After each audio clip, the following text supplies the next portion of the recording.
Hello, everyone, and welcome back to Spirit School. I am so excited today to bring you another interview with a fellow medium. He goes by Jonathan the Medium on Instagram. This is how I discovered him. I follow hashtags. The other people on YouTube, you'll be able to see him. We're both sitting here in midsummer, just like sweating. And for the sake of sound quality, have like the windows closed. Everything just so we're gonna be hot here, but it's all good.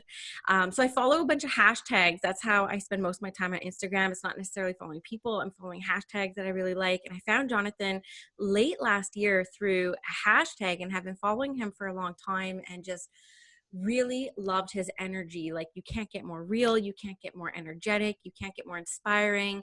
So I've been following you for a long time. You have a beautiful segment in your Instagram stories called Ask Jonathan. So I popped on there and said, hey, will you come on my podcast? And you're like, yeah. So I'm going to hand it over to you, Jonathan. Introduce yourself, tell us who you are, what you do, how you serve the world, and yeah, let's get to know you better.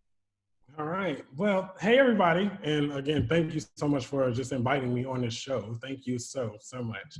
I'm Jonathan. So, obviously I'm a medium. But what's crazy about me? I really don't even like titles and stuff like too much. Like, for me, I honestly just always tell people like I'm a vessel, a vessel for God's truth. A lot of times I don't say like light, I just say truth because my job is just to give people what God gives me. So I'm also a life coach. So I went to school for coaching.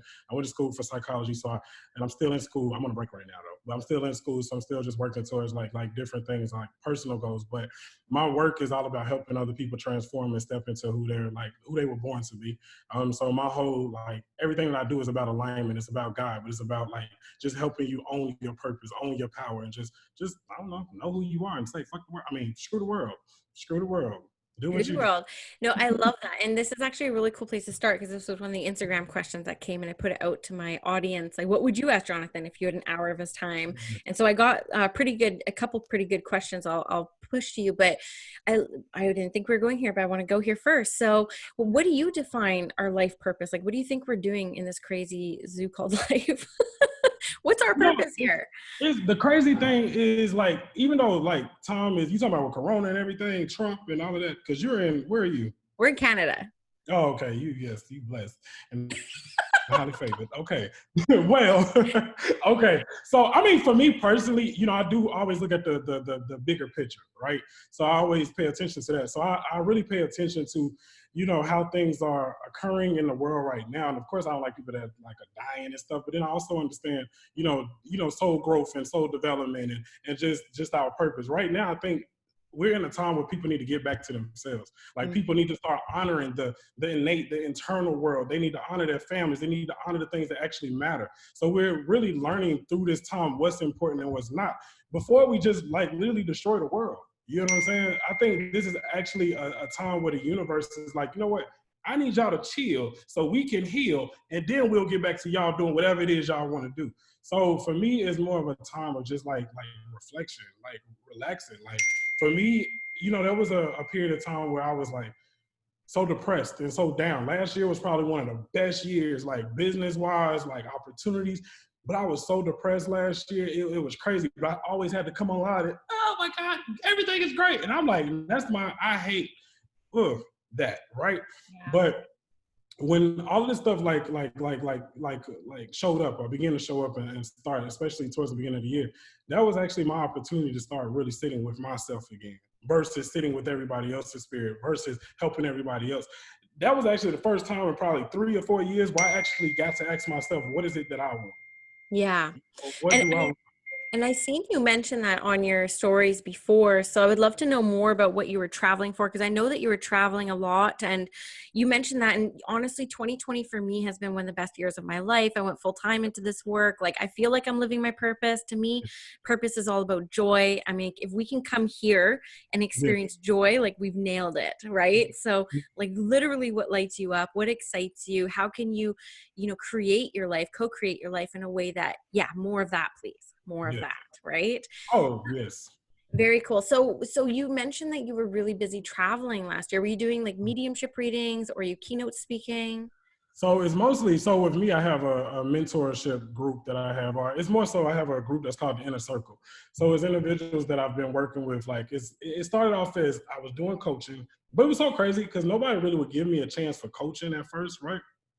But everybody wanted readings. Yes. So I started this little group like 3 years ago, and it took a long time for it to take off. But once I kind of like built it up, built the group up, and I started like having different people around the country and in different places, I would start going to them, traveling to them. I would work with them in person sometimes. Sometimes I have to go places and do events. So I had started doing private events for a while. So I would go and just do like, I'm trying to think if I want to say this part. Honestly, I don't care. I'm gonna say it. I used to have to go sometimes and work with executives, but I would act like I was their assistant, and I was really just there, just reading and helping them throughout that day. So I was mixing the different things as far as different modalities of coaching, of reading, and just empowering them to be better and fire certain people. That's all. I love it. Fire them. Hey, our line of work, like I know of some psychics that work with bigger corporations. Like bigger corporations actually do hire people with our abilities to try to I guess as I spent a long time in corporate, I spent 8 years in corporate and I did really well in it, but it really does kind of pull away from your intuition where it's just like, you're just told what to do. So I can imagine in the corporate world, a lot of people have lost touch with their intuition or second guess it because their mind battles their heart. So somebody like you coming in or me, that'd be really beneficial for them. Right. And I love that about the Inner Circle because I launched my first membership that starts on Saturday. And so it's like growing. And so I'm really excited. But yeah, so you found success, and we're putting in air quotes, you found what you were looking for. And then when you got there, you're like, okay, it's not this. Oh my God. Yes. I'm gonna tell you, when I started, when I really started making money, so let's just put it like this. At a certain age, I had already crossed over a certain threshold. So I had probably 24, I'm 31 now, I'm about to be 32, but at probably 24, 25, I'd already started making like a certain amount, like a lot. And I was already confused. But the last couple of years, it's been crazy. And honestly, I haven't had examples of success, or I haven't had healthy examples of success. So once I started to, get certain things and I started to be around certain people and just whatever, everything just started going crazy. My friends or people that was around me, family, everybody's like, oh my God, I need this, because they put you up here now and they forget you, the person. Yeah. So last year I was pulled on so much. So when I was at the place of like, oh my God, I might have made it now. No, I was so damn depressed. Can we cuss on here? You can cuss on here. I swear like a trucker. It's all good. But yeah, so I realized that I was never chasing money. I was chasing peace. And once I really was able to identify that, that's when I actually had to really start doing more internal work on myself, because that's why I stopped. And I always tell my people, look, there's a big difference between being spiritual and being gifted. There are some people that are extremely gifted, but they don't have no type of spiritual source. They're not trying to work on themselves. They're not trying to develop themselves. They're not really trying to stay in that lane or find it. They're just trying to, oh my God, I see this about you. I see that. And it's like, okay, whatever. But then you have some people that are spiritual that are very connected to themselves and their purpose, but they don't really see stuff. They just have intuitive nudges. So for me, I was a very gifted person, but I wasn't really exercising and fully applying my spiritual nature, So it was my grandmother that kind of kept me focused on that. And once my grandmother passed away when I was like 26 years old, that kind of left for me. So I had to really relearn everything over again, but yeah, I learned that big time last year. And it really honestly started for me in 2018. But it really got crazy in 19. Yeah, no, I love that. And Jim Carrey has this quote that I totally resonate with me, where he says, I wish everyone would just get rich already so that they can discover that this isn't actually it. This isn't actually what you're looking for. And that kept me in corporate for such a long time, because I was like, well, I'm almost at the 6-figure mark. And then when I got there, I was just like, I'm so unhappy. I'm so unhappy. And then even in my business, I find I've been very successful. I've only been full-time for a few months, but I've well surpassed what I made in corporate. And I find, come on, Air 5, let's celebrate that. Air 5. Yes. But I've been doing this on the side for 6 years. So I've been building it on the side. But I found that like I actually nailed it just like last week because I have a business coach where I'm like, you know what? When I get the money, it doesn't excite me. When I create the thing that gets me the eventual outcome, which is money, that's what excites me. It's almost like when the money comes in, I get sad because I'm like, it's over.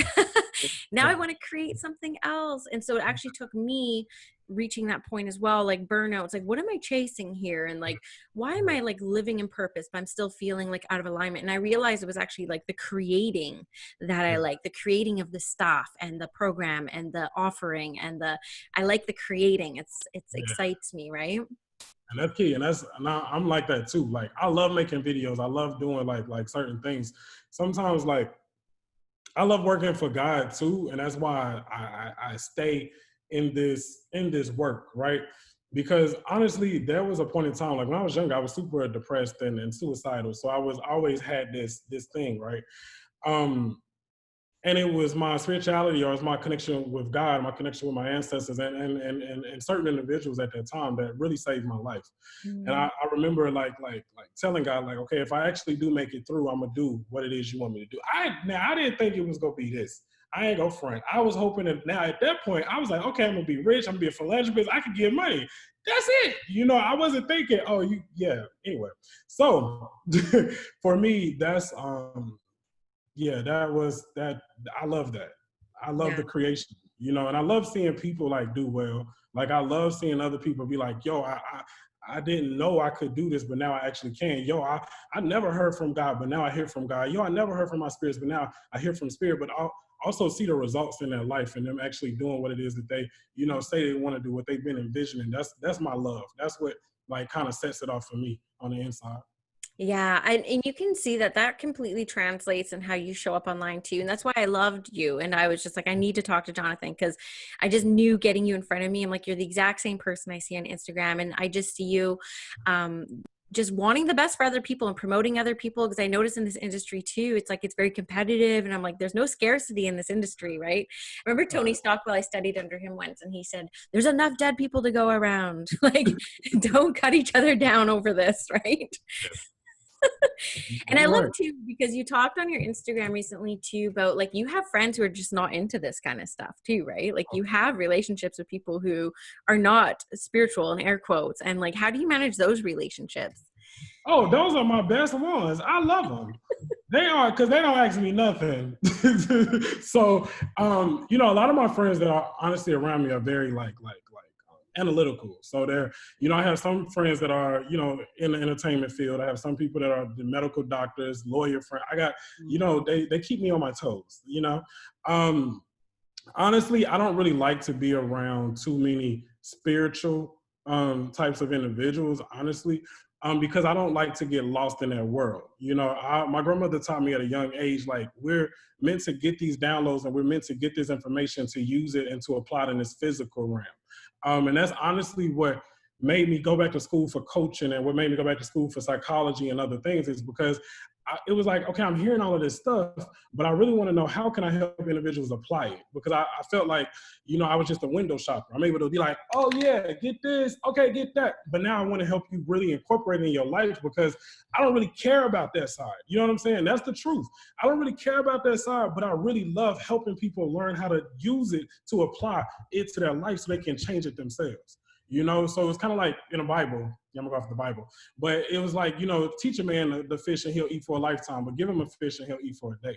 So yeah, I hope I I love that, Jonathan. And I'm the same. We kind of joked around before we came on air, but like, I think that's kind of like the shift we're seeing in mediumship because some people come to us and give us all their power. They're like, tell me what to do with my life. Do I leave this person? Do I quit this job? Do I sell this house? Do I get this operation? And I'm like, whoa, whoa. Like, I don't have so much interest in telling you what to do with your life, but I want to get to the bottom of why you want to give me all your power, right? Like, let's get to the root problem here and figure out like who took your power away and like, why don't you feel confident to listen to your own intuition? And I see more and more light workers like us kind of like delving more into that coaching work, more into the like, let's get to the source, let's get to the real meat of like what's going on here. So it's validating for me. And I actually, since I got clearer on the way that I like to work for spirit, I don't track so much of that anymore, luckily, right? And I love that you talk about God. And I that's one thing I really wanted to talk to you about on here, because I didn't grow up with like a religion per se. I was really obsessed with church. I would go to churches and collect Bibles. Like, I think there was like a calling for spirituality in my life, but as like a kid, not having parents who were religious in any way, very faithful, very spiritual. I love how easily and how accessible you make our creator and you make God. And so was that your grandmother's influence? Has it kept you grounded in your path as well? Honestly, you know, honestly kept me grounded in my path. Honestly, depression, sadness, confusion, molestation, all types of crazy stuff, right? Because, you know, my childhood was so crazy. So I had to hit rock bottom before I really could like even really experience a breakthrough or experience God or experience myself. My grandmother definitely was like big, but my father's side was super religious, like super like just crazy religious. My mother's side, they were all heathens, so it was cool, right? So I had the mixture of both worlds. So it was like the real spiritual religious people, and then the ones that don't care about nothing. That's honestly what kept me balanced, because I had both sides. When I was younger, I was raised in Charlotte, North Carolina, so born and raised there, and that's known as the Bible Belt. So everybody is Christian, Christian, Christian, Christian, Christian, right?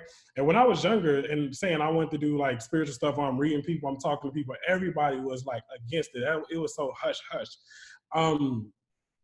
But I don't know. I just honestly, I remember being 14 years old, and I remember just talking to God like, yo, I need you to like show me something. I need you to help me. You know, I need to understand like what's my purpose, what's my path, like, because I don't want to be here. Like, I'm ready to go, you know, and I'm ready to leave. And I remember researching how I could like take myself out sometimes, and it was just like a crazy time. And honestly, it's something, one day something just came over me, and it was like, follow God, you know, follow the truth, and really begin to learn, you know. So I literally started to study everything. So, you know, while my friends wanted to go out and party, or they wanted to go play basketball, they wanted to do certain things, I just started to go to bookstores, and I just started to read, you know. So and honestly, the relationship grew over time. You know, it grew through the process of me having to learn, like, God is not tradition.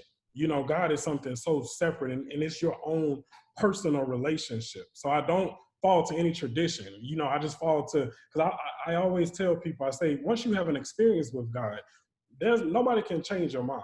You know, an experience is different from a teaching or a dogma. You know, and this tradition says this is how you have to be, and this is how you have to live. But you need to be a part of something that's going to free you, so that you can actually think for yourself. Because if you truly believe Jesus died for your sins, so my grandmother used to always tell me a story. She used to say, if we were in line at the grocery store, and I paid for your groceries, what would you do? And I'd be like, I guess take them home and go do whatever, right? And she was like, yes. So if Jesus already paid for your sins, it's your job. He already did his job. It is your job now to go into the world and to share the good news, and to be the best person that you can be, and make this world a better place than how you found it. So my life is really is based off of, that's really my religion right there, what she told me, right? So, yeah. I love that. I have goosebumps. I'm like, I love that. It took me so much later in life to kind of like realize that was the magic sauce of life, to be honest with you. It is. So I love that. So what books were really instrumental for you to kind of transition out of that headspace into your path? It really, I don't know if it was a book versus, you know, just kind of like me per se, like just leaving everything behind, and me choosing to like learn about different cultures. Meaning, like, I would go to a Buddhist temple, I would go to a Muslim temple, I would go to like just different things, right? Because I was like, I have to like try to find a way to infuse myself, because coming from Charlotte was, especially at that time, it was so black and white. So it was the black people stay with the black people, and the white people stay with the white people, right? And everything I was into, everybody be like, that's the white people stuff, you know? So it's kind of like, I don't know. I literally remember being 14 years old, and my mother would take me to a church, and she would just drop me off and wait outside. So she would be like, I don't know what type of church this is. And it was like a non-denominational, but it was a spiritual church. And she would just wait outside and stuff over a period of time. But I remember going in there and those people like embracing me. And they really taught me that I'm not my skin color, or, you know, I'm not my skin, I'm not whatever, that I am a spirit, and I'm multidimensional. I'm a multidimensional being. So at that point, I remember signing up, probably like 15, I remember signing up for this meditation class. And I went through this whole meditation thing. Honestly, I forgot the name of the book. I have to let you know. But when I read that book, it really just taught me how to go in and to begin to tap into my higher self, into my spiritual team, my guides, because even before that, I was doing like readings and doing stuff, but I didn't really know what it was. It just was coming. You know, at one point in my life, I just thought I was super smart. I was like, oh, you just so smart. You just this. But my test and the failure of my seventh grade let me know that I wasn't as smart as I thought I was. But so I'm trying to think of like any books and stuff. The Bible was big. And what version did you read? Because I'm looking for a version to read.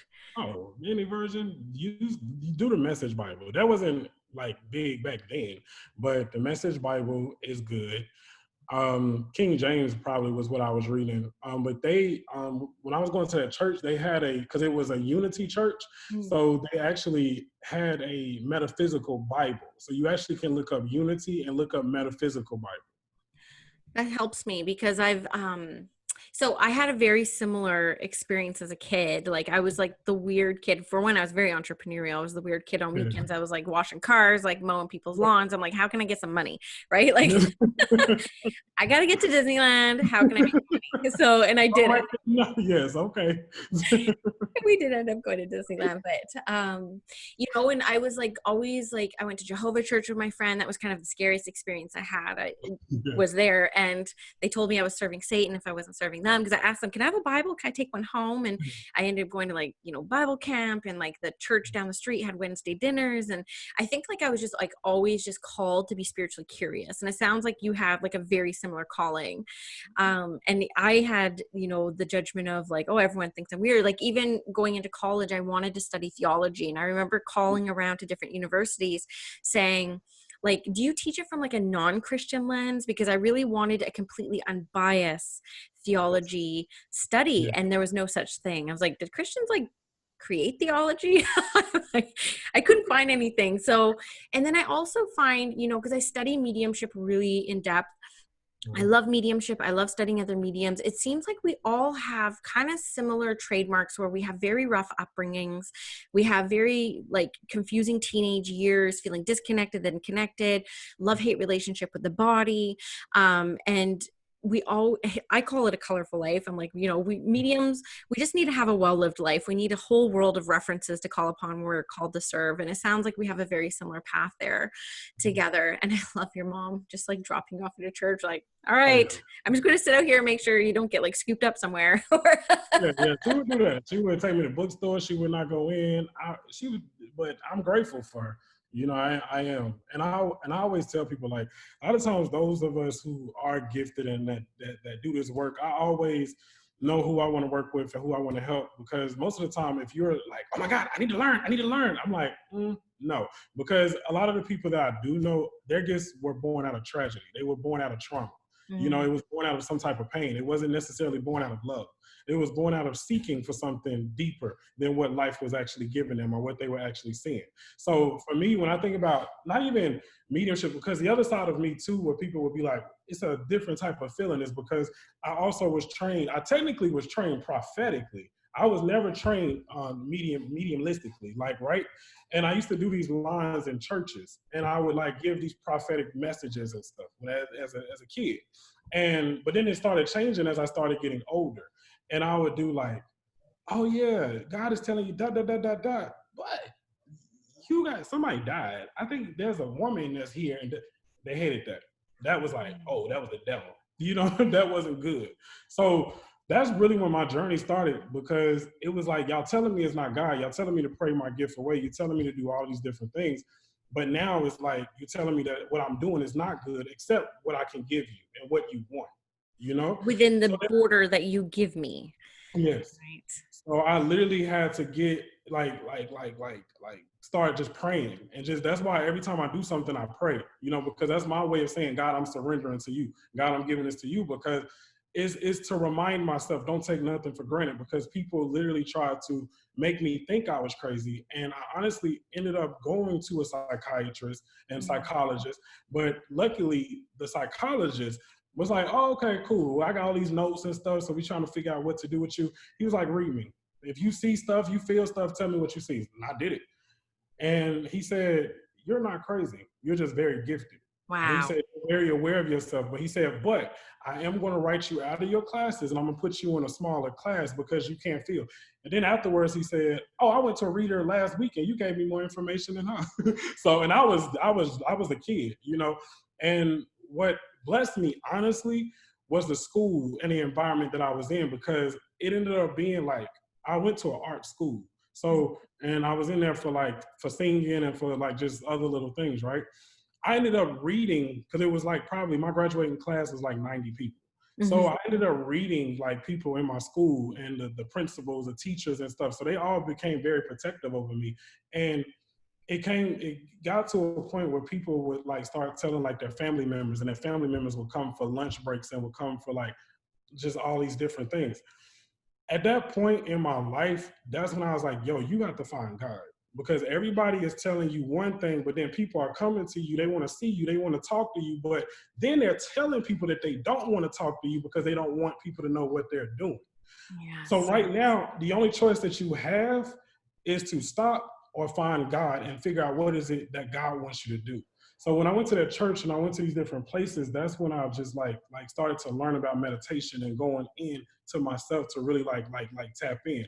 Then later on, I started to read certain books and I started to do certain things to just start making sense of what I had already felt on the inside.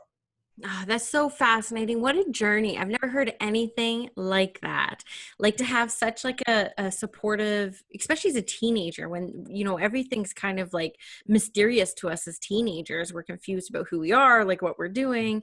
I don't want to relive my teenage years for the life of me. Jesus. I But don't you know. had like a really good support system, and how cool that your counselor gave you the experience to be able to tap into that. And one of the things that you said on one of your stories that again, it was kind of cool for me to hear was that you did like free readings for years before you even considered like making any monetary exchanges on it. So what was that like for you? And when did you start to feel the imbalance? Probably when I started really having bills. That's probably when I started to feel it. It was like, hold on, I got bills and y'all want me to do this. Um, now you know what was crazy. So when I was younger, whenever I would do it, people would just always give me money, honestly. So it was like crazy. So I was like, what, 13, 14. So it's in like, I don't know how many years ago. So probably like, shoot, almost 20 years ago. Yeah. People would just give me money. They'd be like, "Oh my God, that was right. Here's $100." I was like, "What? You okay? Everybody else got little summer jobs making $100, a month, and people just handed me stuff." Hmm. Um, I don't really know when the shift came. It actually came through one of my friends because I wasn't thinking about doing this professionally. Like that wasn't my thing, honestly.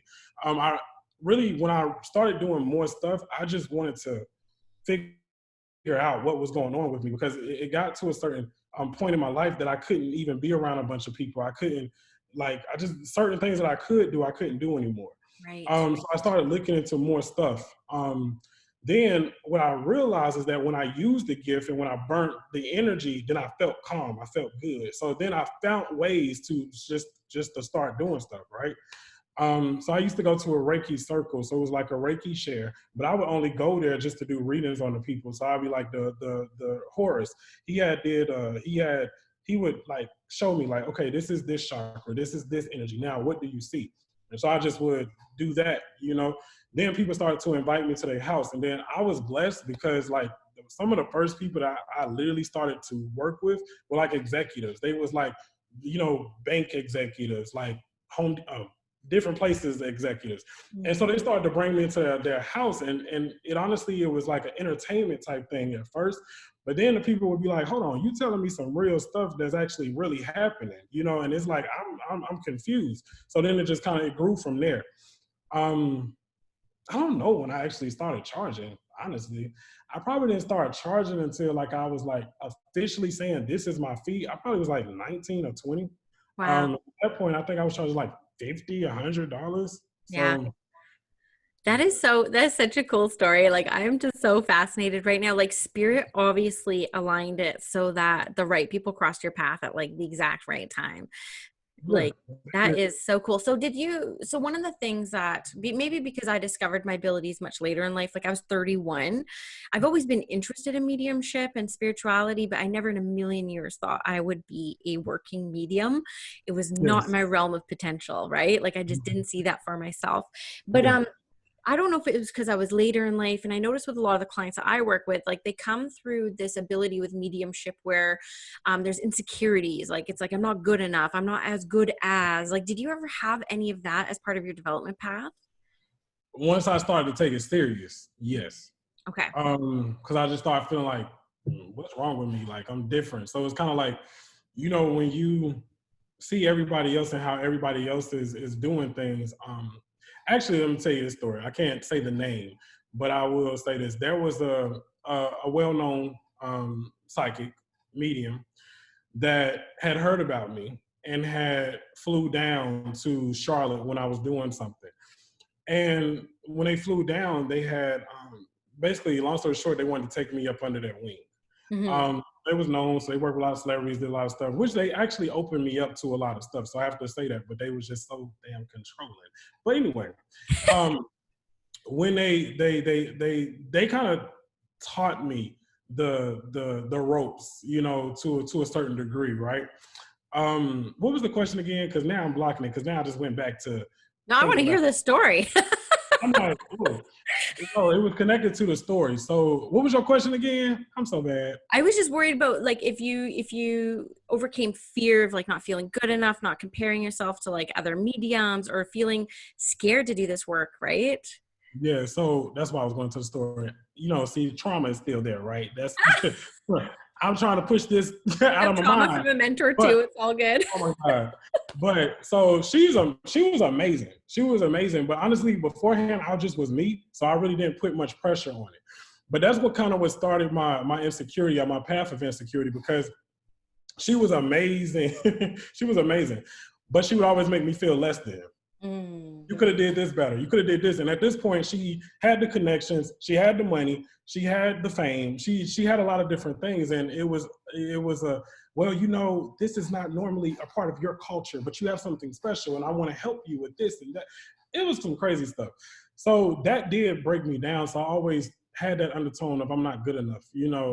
Something is wrong with me. But again, she's actually the one that started to make me think there's a possibility I can do this, for the rest of my life. But I always wanted to go beyond like just mediumship. That's why I don't really I have Jonathan the medium, but it's like me is more so helping you really define and connect to you more Yeah. so, because that's just my thing, right? But so yeah, I faced all of that. Every last emotion. I still face it. People see me and I'm and that's why I love my friends so much, because they're realists. They'll be like, okay, that was a good reading. You did good. And they'll be like, nah, you was crappy. You was holding back. You should have did this. And they don't care. You know what I'm saying? They just tell me. But I still face like that of like feeling like, man, maybe this is not for me. Maybe I shouldn't. But then I'll go back to the place and just say, okay, God, I trust you, and God will send me something, or my spirits will send me something that'll show me like, okay, no, you're on the right path. Yeah, I love that. Good, good. Okay. Thank you for sharing that story. I'm sitting here like, who was it? No kidding. I'll ask Yeah, you off no, I'm air. like, No. yeah, that's what started happening. I started realizing what I was saying. And I was like, oh God, oh It's Jesus. okay. It's okay. It's all good. And I mean, I don't edit my podcast very much, but if you need me to edit, I can. No, it's fine. But I love it. So thank you for sharing that, because I'm always when you see somebody, you're like, wow, they're so confident. And I know people say that about me too. They're like, she's so confident. I'm like, really? I'm like, because I overcome like a lot of fear every single time. But I think you're right. When I was doing it for free, I did it for free for 3 years. And I had this like crazy goal of doing 150 practice readings before I even Yeah, considered charging anyone. I didn't know it would take me 3 years, yeah, but I'm stubborn as hell. So I'm like, yeah, I'm going to take 3 years. yeah, And then once I started actually charging, I was like, whoa, this is a whole nother game. I was like, because now there's expectations on the table, yeah, right? yeah. And Mhm. as you increase, it's like, yeah, it gets there, but I And love that's that. that's the scariest thing when you charge. Like, that's what I think people don't understand. you know, especially if they're not doing this work, that we put more pressure on ourselves the more we charge. So, Right. you know, and we have to do more work, and we have to do more soul work, and we have to, you know, go and get more help, not necessarily more training, but more, for me at least, a therapist, right? Yeah. And my own personal coach. But yeah, that honestly, yes, when I started charging more, that started making me be like, oh my God, like one of my celebrity friends that came to my house like maybe a couple of weeks ago, a couple of months ago, and she was like, you need to it's time to up your price. And I was saying, no, I don't want to up my price because, you know, you got money, you could do this, but I want to make sure I'm accessible to everyone. Right. But honestly, that was the best advice ever. I am so grateful. I am, yes. So yes. Yeah. And I found that there was a different clientele that I was attracting at every price level. And so I moved through some prices really quickly. Like, here's my price level journey over the past 7 years. It's been 20, 40, 60, 75, 90, 111, 150, 189, and now I'm 200. I'm like, it's just crazy going up, but it's like at where I'm at now, like I've have people make comments like, oh, you should be more, but I'm like, with the people I'm attracting at this price is like, so like my soul clients, I'm just like, I love the clients that I'm attracting at this price, and the currency that I value the most is time. So as long as I can, you know, coming from corporate, you know, 60-hour weeks commuting, I just want to work under 20 hours a week. I'm like, that is my life goal. And like, whatever I can do to work under 20 hours a week, I am thriving and successful. Right. So I like that. I love that though, because you know, that's what I love about you is like you can feel your peace when you talk and when you give like when you just like speaking. So people need to pay you more than $200 to have that peace. So God bless you. Yes. air five. Okay. I'll take that.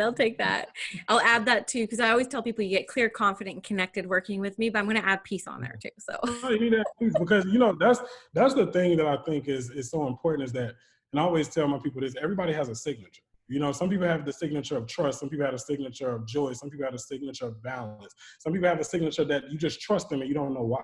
You know, so that's really what we're giving to people, that they're plugging into what we have, and we're giving them the confirmation. But it's our energy and the work that we have done that really transforms people more so than just like, oh my God, they're telling me something. No, it's the work that we have put into it that now allows you to see, you yeah. know? But it's up to you to make the choice to actually do what needs to be done. So no, you deserve it. I foresee even more. So good job. I'm so happy. Thank you. I love that. Awesome. So one more question before I go into the Instagram questions, if you don't mind. And I was very fascinated about this because you made this comment about having a TV show.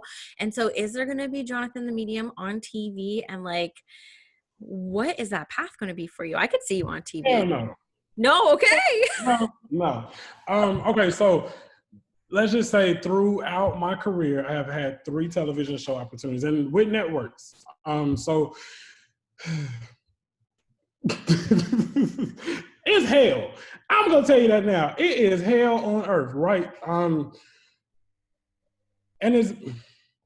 it's hell because of the politics of Right. television. It's not because of like television is what you have to go through to actually be yourself. Right.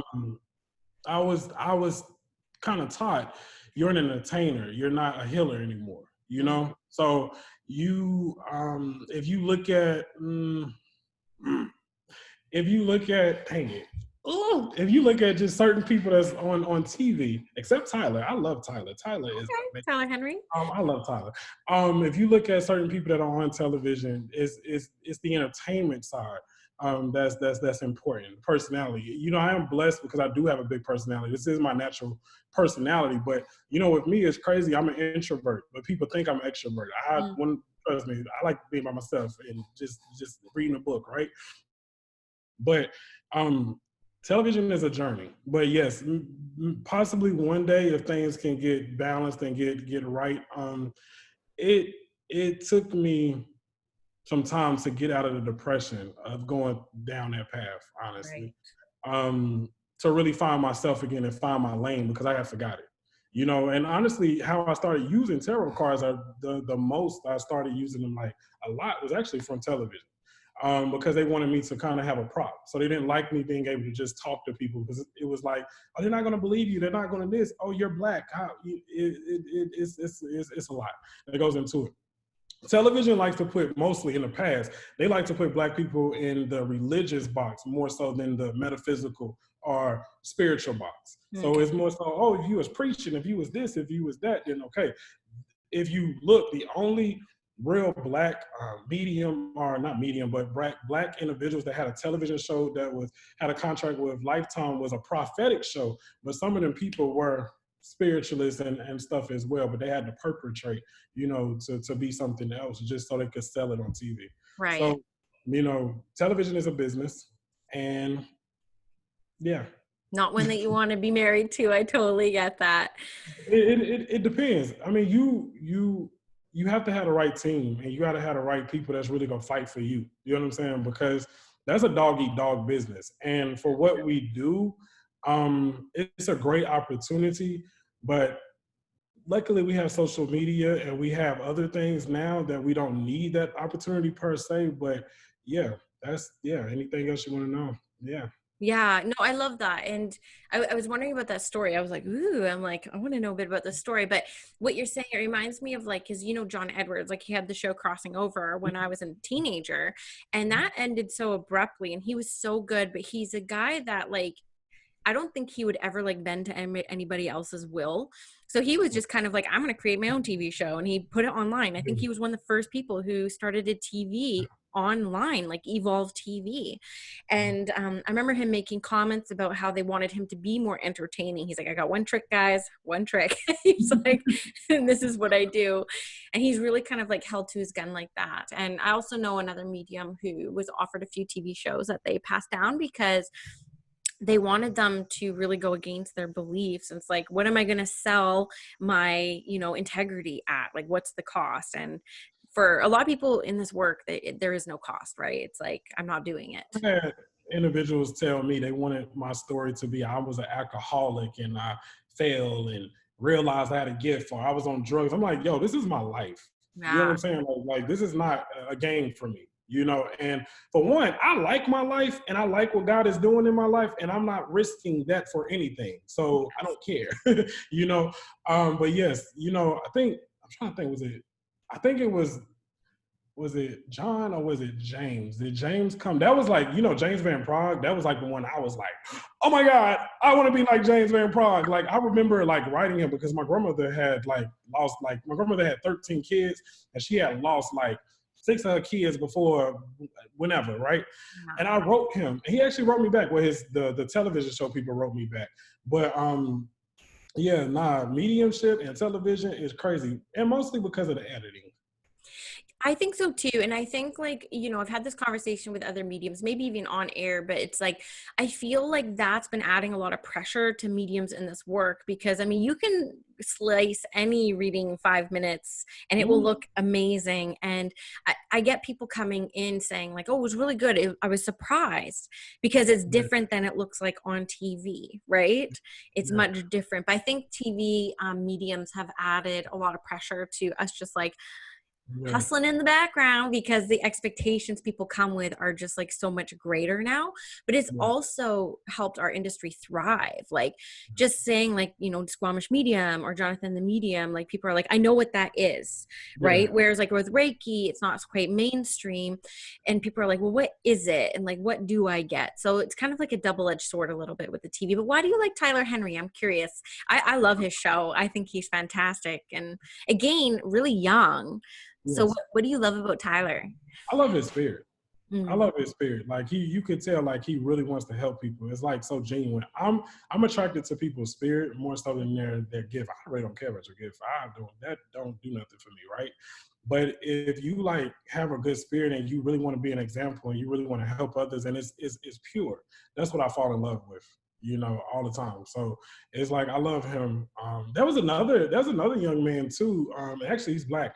He's done a lot of like Steve Harvey and a lot of different things. Reginald Lewis, and he's really good.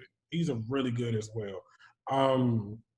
I love his spirit. He's like amazing. We both live in Atlanta and stay in the same area. We've never met, but he actually has already done the talk show circuit and stuff like that.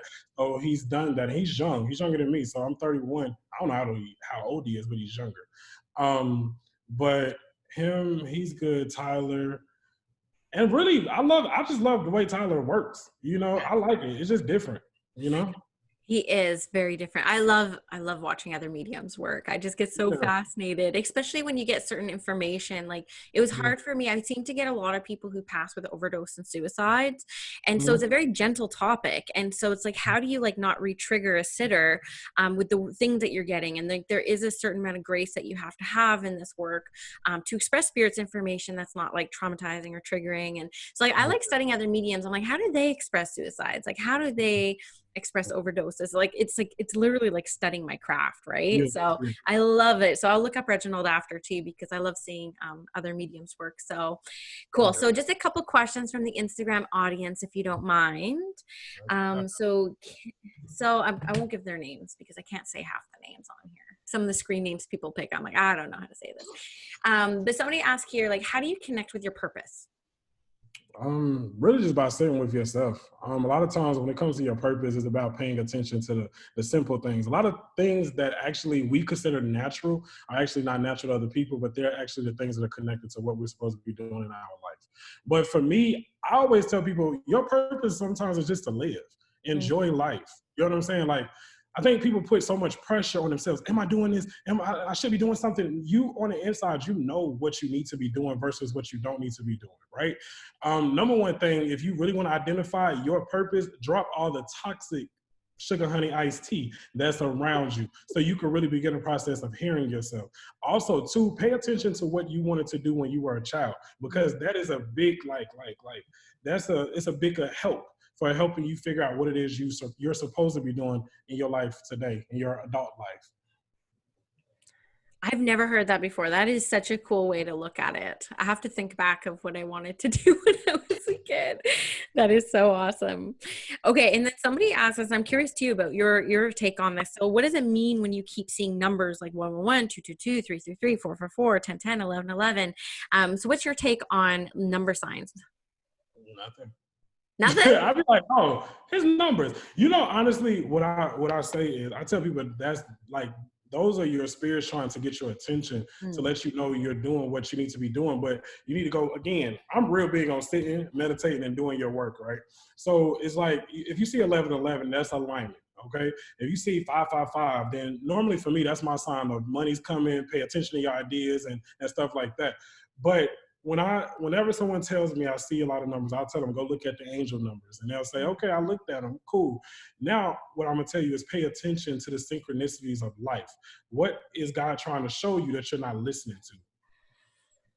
I think that's fantastic. That I say similar, where I'm like, I think just Spirit's just trying to get you to keep your eyes open, right? Like get your attention, like we are speaking to you. You need to take off the blinders and like look around. So I love that. And too, I like how you say kind of go in, because I don't think you can like go Google a number. It's going to be that for everybody. It's like deeply personal, much like your relationship with God. It's like the relationship with the numbers and the synchronicities is going to be deeply individual and personal, right? People don't want to go within now. Don't you get annoyed with that? It's like, meditate on it.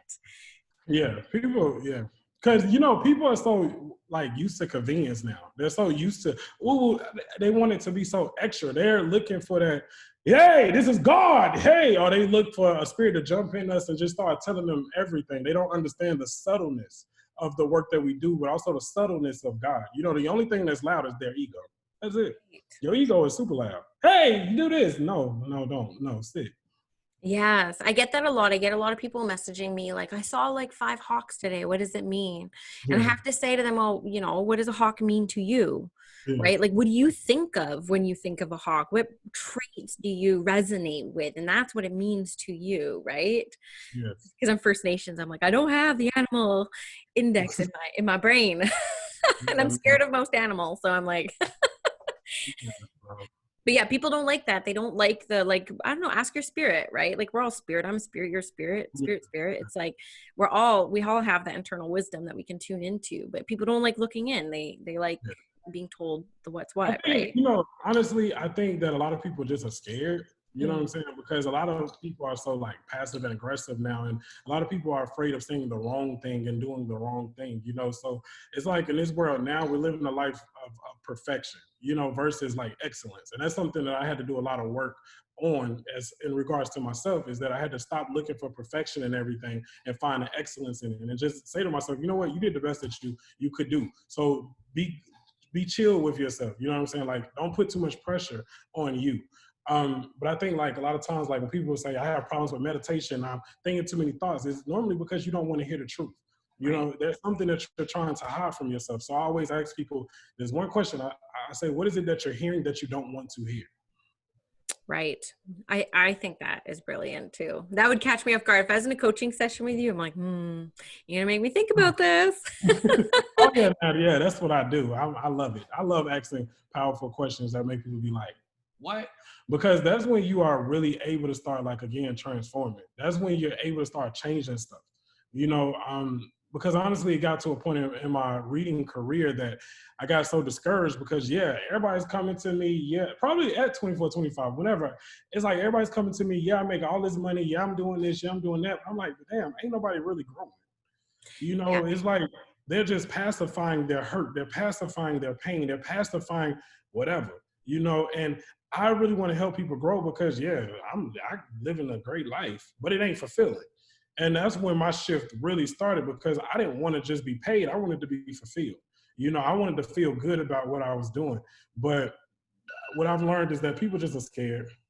Yeah, for sure. I love that. Everything you're saying, I'm like, I'm getting so much out of this. Okay. What's Spirit's favorite way to try to get your attention? Probably through food. Let me Food? not through food. I don't, I think because I work with spirit so much throughout the day, it's like, mm, um, for me, when it comes to like spirit getting my attention, I don't know. Honestly, I don't know. It's just like a daily walk. It's not really they're trying to get my attention. Most of the time, I don't even want to hear them. Like when it comes to my personal life, I'm like, okay, hey, when I pray, that's when y'all can come and talk to me. When I don't pray, leave me the hell alone. Okay. That's our agreement, right? But if they really need to get my attention and I'm not paying attention, my head will start hurting, or I'll get dizzy. Oh, good. Okay. That's interesting. So the final question, which kind of plays along with this is, so how do you learn to differentiate your voice from like Spirit's voice? Like that This is discern. so what I always teach and what I tell people is that okay, intuition is something that's so natural to individuals, right? That's just the natural thing. I intuitively feel this. I'm feeling something, but I can't necessarily explain it. What I teach or what I work with people on is now discernment. How do we discern between what's real and what's not? Okay, so it really comes from experience more so than anything else. It comes from trial and error. So um, I just kind of played with it, at a young age. I would be like, okay, where's a parking spot gonna be? I would try to envision it. I'd be like, okay, what elevator is going to open up? I would try to envision it. Okay, what is this person going to be, wearing, or what is this person going to say, or who's going to call me today? And I would just play around with different things. So honestly, it's experience, but for me now, it's a different feeling. So if I'm thinking to myself, I can hear my own voice, but if I start hearing a different type of voice in my head, then I automatically know it's probably not what I think. But my grandmother always taught me, try the spirit by the spirit to see if it's of God. So with me, I don't do anything without the proper evidence. Like if a spirit wants to talk to me, or there has to be a purpose. If there's no purpose, I don't want to talk. Um, so for me, it's like, again, sitting with yourself, learning yourself, developing yourself, and not playing small. You know what I'm saying? Like, honestly, I'm gonna tell you the truth. Well, I'm telling you the truth, but I'm about to tell you what I really think, right? we have to leave all of that spiritual positivity BS behind so we really can get in touch with how we feel and what we're thinking and stuff like that. Because when you really start to find your own lane and you really start to connect with yourself, you will be able to tell the difference between your voice, your feelings, and other people's feelings. A lot of times when people talk about being an empath or being empathic and, oh, I'm experiencing all of this stuff, I'm like, well, what type of unhealed traumas do you have in you to the point or to the degree that you can't control your own emotions or what you're feeling? You know what I'm saying? Like sometimes like we can't distinguish between what is ours and what is like someone else's or spirits because we don't want to hear us. We don't want to deal with our own stuff. And what I've noticed is that there are a lot of people that involve themselves in spirituality and this type of work that really are just trying to escape their own reality. And so they get so stuck in other things versus their own. So normally when my people ask me that, I tell them, deal with your stuff first. You know, so like before I do anything, like I'm real big on teaching people, again, themselves, right? And if they have a gift, if they have something, because I have some people that are in my group that are phenomenal mediums, way better than me. They are amazing. Like, I'd be like, wow.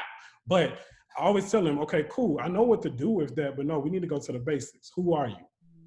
Answer that for me first. And when you can answer that, then I'll start showing you some other things. And then I'll bring you on so we can start working together and I'm going to catch you, you catch me, and that's how we're going to do it. But that's what I think. That is the best advice you could give on that, right? If you know what you sound like when you talk to yourself and like how you feel with the internal conflict and however you've healed that, if you have, you should be able to discern something foreign to that. I love that. I think that's beautiful. Well, this has been one of my favorite podcast conversations yet. I so appreciate you coming on to Spirit School. And can you leave us with like how people can keep in touch with you, anything that you have to offer the world right now that you want to promote? Like just give us how we can keep in touch with you. Yes. Just go to my Instagram, www. Oh, just cut out the sound 1 second. No, it's okay. Okay, there you go. So it's Jonathan the Medium. You can find me there. And my website is www.jonathanlharris.com. And you have a YouTube too, don't you? Are you still active on there? I will be now that you just said something. I just got on YouTube like last month, but I noticed in your profile, I was like, oh, he has a YouTube as well. Yes, I need to. Honestly, so much stuff is going on right now. I really got to get my schedule back together so I actually can just, catch up to me. But yes, I do. So it's Jonathan Harris TV. That's my YouTube channel. Awesome. Which we'll see a lot more of you on there now.